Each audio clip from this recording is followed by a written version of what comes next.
Read alouds. They seem to be something that everyone in homeschooling talks about all the time. What to read aloud, how much to read aloud, who does the reading, you, your student, an audiobook, all of that. But I know my question was, what should I be reading aloud? What are some good books? And today I hope to help you with that.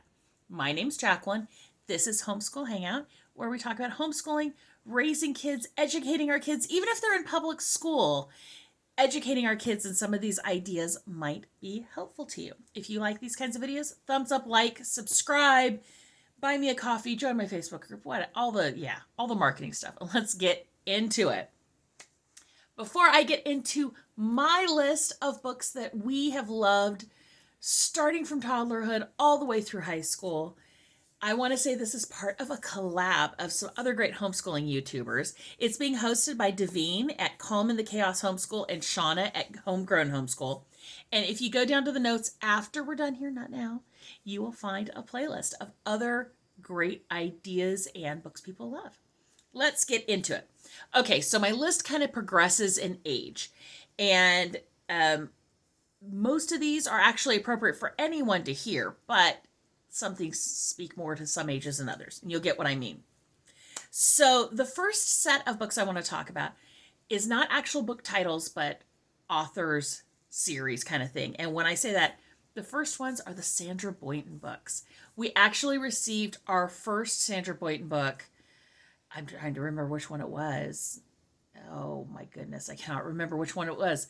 But we got it for a baby shower for my oldest child, and I was not familiar with this author at all. Her books are so delightful. And if you really like her, she's even written like music, children's music, and it's been done by like big name actual like actors and singers and stuff. It's great. I'll link some down below. But Sandra Boynton is a great one for reading aloud. It's so silly and so fun and so colorful. Same goes with Dr. Seuss books. Now, I love a Dr. Seuss book. What can I say? And as they get older, they can turn them into act outs. They can turn them into songs. They can do all kinds of stuff with them. Who doesn't love what was it? One Fish, Two Fish. The other one for this age group that I really like are the baby university books. And what those are is they are kind of, I'm going to look at real quick. If I have them even up, I don't have them up.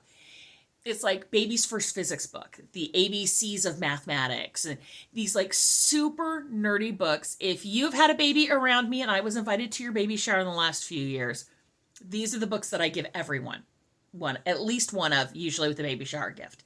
And I know for myself, I have a grandson who's turning 1, and he's going to be getting some of these books. They're great books. They're nerdy books. They're fun books. They're silly kind of books. I love them for read aloud. And the thing I'm going to note on these about read alouds, if you're like me and you have people of various ages, not just parents and babies in your house, my teenagers, my college kids like reading these books to younger children. And they're books that kids can memorize and start reading out loud to you.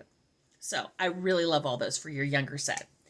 As we start going up a little bit, I'm a big fan of Story of the World. Now, it's a history curriculum by, I believe, Weiss, and there is a little guidebook with each section, with each year.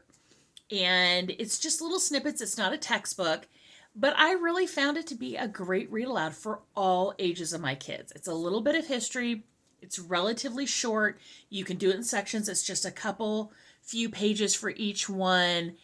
I really liked it. There are not voices in it. There's not any of that, but I found it short, sweet. All my children would listen to it and could answer questions about it later. So I really recommend that. I do know that I believe they've made CDs for them, but we just got the book to go with our curriculum. Next ones that I liked to read Little House on the Prairie books. I was a Little House on the Prairie kid myself. I read the books. I saw the show. I wanted to be, Laura Ingalls. Side story, there was a show called Scarecrow and Mrs. King that was on, shows my age, in the 80s, and it had Bruce Boxleitner and Kate Jackson in it, and it was like a spy type, very friendly, family friendly. You can find it on like the Roku channel. Now it's so cheesy. But when I was a little girl, and I mean a little girl, I wanted to be Laura Ingalls Wilder, and I wanted to marry Scarecrow in Scarecrow Mrs. King. The funny part in life is The actress who played Laura Ingalls Wilder at one point did marry Bruce Boxleitner's Scarecrow. So, I didn't realize I was foreshadowing there that Laura Ingalls was going to marry Scarecrow. But anyways, it has nothing to do with the read aloud books. Just the way my brain works. I'm sorry for it. But those are great books. They're very G-rated, very easy to read. They're very easy to have the kids read to you. You read them to the kids, whatever you want to do. Even get the audiobooks for them. I do know that there's some different curriculums and unit studies out there with them if you wanted to do that also. Magic Treehouse books. Those are fantastic. We actually listened to a lot of their audio versions when the kids were little because I was driving to and from 20 minutes multiple days a week. And so we got the audiobooks for that. But my kids also just loved reading the Magic Treehouse books out loud, not out loud, whatever. One of the other things I really like doing with the Magic Treehouse books is they have paired with them partner books that are more fact-based. So you can listen or read out loud the story and then study to go with it and kind of turn it into a little educational curriculum there. Because there are ones that are based in science, ones that are based on, Merlin and Arthur and different things like that. So there's some really good partner books that they've made to go with the Magic Treehouse series. So we loved those. Magic Treehouse is always, it's a crowd pleaser for all ages. Next one, Narnia series. I mean, come on. Who do you think you're talking to? Of course, a little C.S. Lewis in there. We did The Lion, the Witch, and the Wardrobes and all of those, The Magician's Nephew, all that. We did the audiobook versions, and we actually listened to them on vacations. When we were driving down to Legoland, it's a long drive, especially depending on your traffic, whether or not you hit bad traffic going down to San Diego. So we would always take audiobooks. And we loved the Narnia series because they get really great authors, not authors, but actors to read them. So we loved those. The next one was one my kids introduced to me. My kids are huge Rick Riordan fans, and they have been since they were young. And so they introduced to me the Kane Chronicles. And he's the guy who wrote Percy Jackson that just came out on Disney and all that, which if you have not seen that, that is pretty good. My children who love the books and hated the movies loved the series. But he also did the Kane Chronicles about a brother and sister. And it was a really interesting read. My Egyptian mythology was sadly lacking. And it really kind of helped not bring me all the way up to my kids' level, but helped catch me up.